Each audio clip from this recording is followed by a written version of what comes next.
This is Optimal Living Daily, episode 1561. Sheer willpower won't work. If you want to change your habits, try this instead.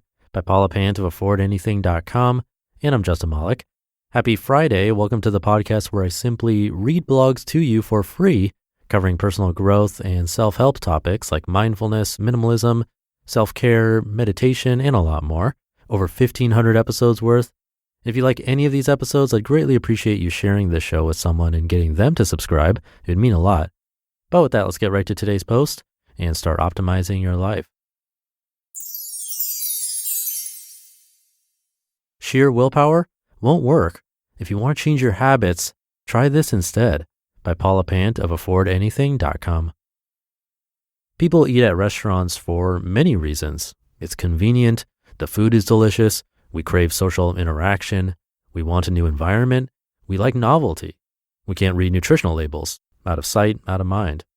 I used to dine out frequently. A few years ago, I resolved to cut back, but I can't snap my fingers and force myself to quit. Willpower is weak. To create sustainable change, I need to discover the root cause. Why am I dining out? There are plenty of potential reasons: taste, socialization, atmosphere, convenience. What's motivating me?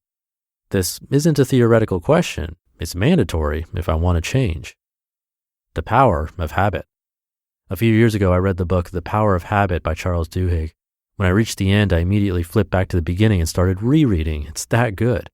Charles had a habit of buying a chocolate chip cookie every afternoon. He gained 8 pounds. His wife made pointed comments about his growing belly. He put a Post-it note on his computer that said, "No more cookies." Epic fail. The next afternoon, he was gnawing on a cookie. "It feels good, and then it feels bad," he wrote.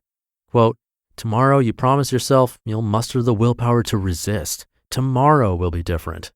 But tomorrow, the habit takes hold again," end quote. He turned to psychology for the answers. Experiments show that there are 5 categories that serve as habitual cues: location, time, emotional state, other people, and immediately preceding action. This makes sense. Location: when we're at our desks, we work or scroll Facebook. When we're in the driver's seat, we drive. When we're sitting on the toilet, well, you get the idea. Time: we don't think about changing our socks in the middle of the day, but in the morning and at night, it's automatic. Emotional state: do you know anyone who scarfs chocolate when they're upset? Enough said. Other people: you act differently around specific people. You discuss certain subjects. You develop a slang or vernacular. You order certain types of food or drinks. You feel relaxed, uptight, bored, happy. Immediately preceding action. Back to the toilet example. At a certain moment, you reach for the toilet paper. You don't deliberate this decision. You don't weigh the pros and cons. It's a reflex. Charles wanted to apply this psychology lesson to his own life. So every time he felt the urge to buy a cookie, he jotted down some notes. Location: sitting at desk. Time: 3:36 p.m. Emotion: bored. Other people: none. And preceding action: sending email.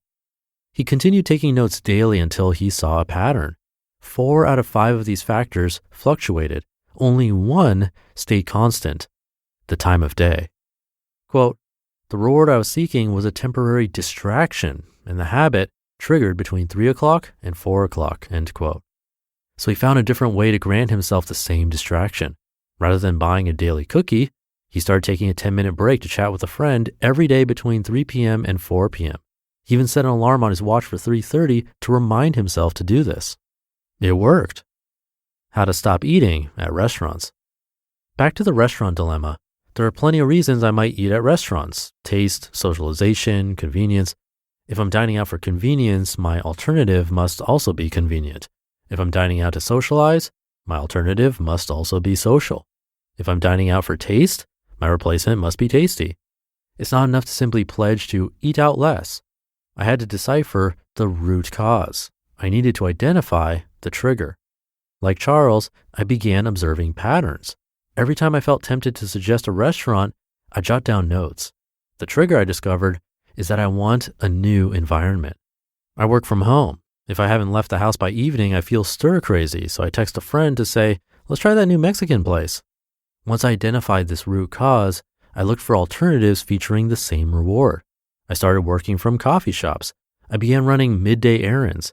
I got a gym membership. I get the same reward, a new environment, without spending hundreds at restaurants. Habits are hard to break.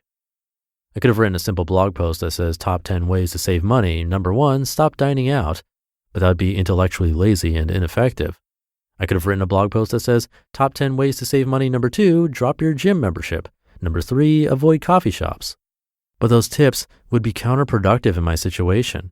When it comes to saving money and behavior change, we don't have a knowledge problem. We know what we should do, but we struggle to integrate these tactics into our lives. Behavior change requires more than a top 10 list post. It requires a deeper look at our motivations and triggers. We can't change our behavior with post-it notes, pep talks, and top 10 lists. We can only change our habits by understanding what drives us. We change our habits when we learn how to manage our urges and needs rather than fight them or deny them. If you'd like to break a bad habit, number 1, jot notes on the location, time, emotion, people, and immediately preceding action. Then look for patterns. And number 2, ask yourself what benefit you receive from the habit. Then look for alternatives. Finally, start small. You can't tackle 10 habit changes at the same time. Focus on one. You just listened to the post titled Sheer Willpower Won't Work. If you want to change your habits, try this instead by Paula Pant of affordanything.com.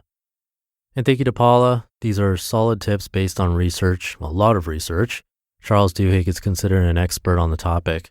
If you forgot those 5 variables to watch out for when trying to break a habit, I'll repeat those for you now. They are location, time, emotion, people, and immediately preceding action. And this is also used to build new habits, not just stop existing ones, by the way. That's why it's recommended to work your habit into your routine. That's the immediately preceding action part. For example, if you want to go to the gym more, you can make sure you pack your gym stuff right before going to bed and leave it by the front door so that you take it with you when you leave. Or put on your gym clothes right when you wake up. It sounds simple, but it actually works. So definitely think about those variables today and try writing it down. It could end up changing your life. And that'll do it for today. Have a great start to your weekend if you're listening in real time. A happy Friday. And I'll catch you tomorrow with a post from She Dreams All Day, where your optimal life awaits. Hey, this is Dan from the Optimal Finance Daily podcast, which is a lot like this show, except more focused on personal finance. Justin handpicks the best posts he can find from blogs and authors like Ramit Sethi, Mr. Money Mustache, and more, and I read them to you 5 days a week. So if you enjoy this podcast, come on over and subscribe to Optimal Finance Daily too. And together, we'll optimize your financial life.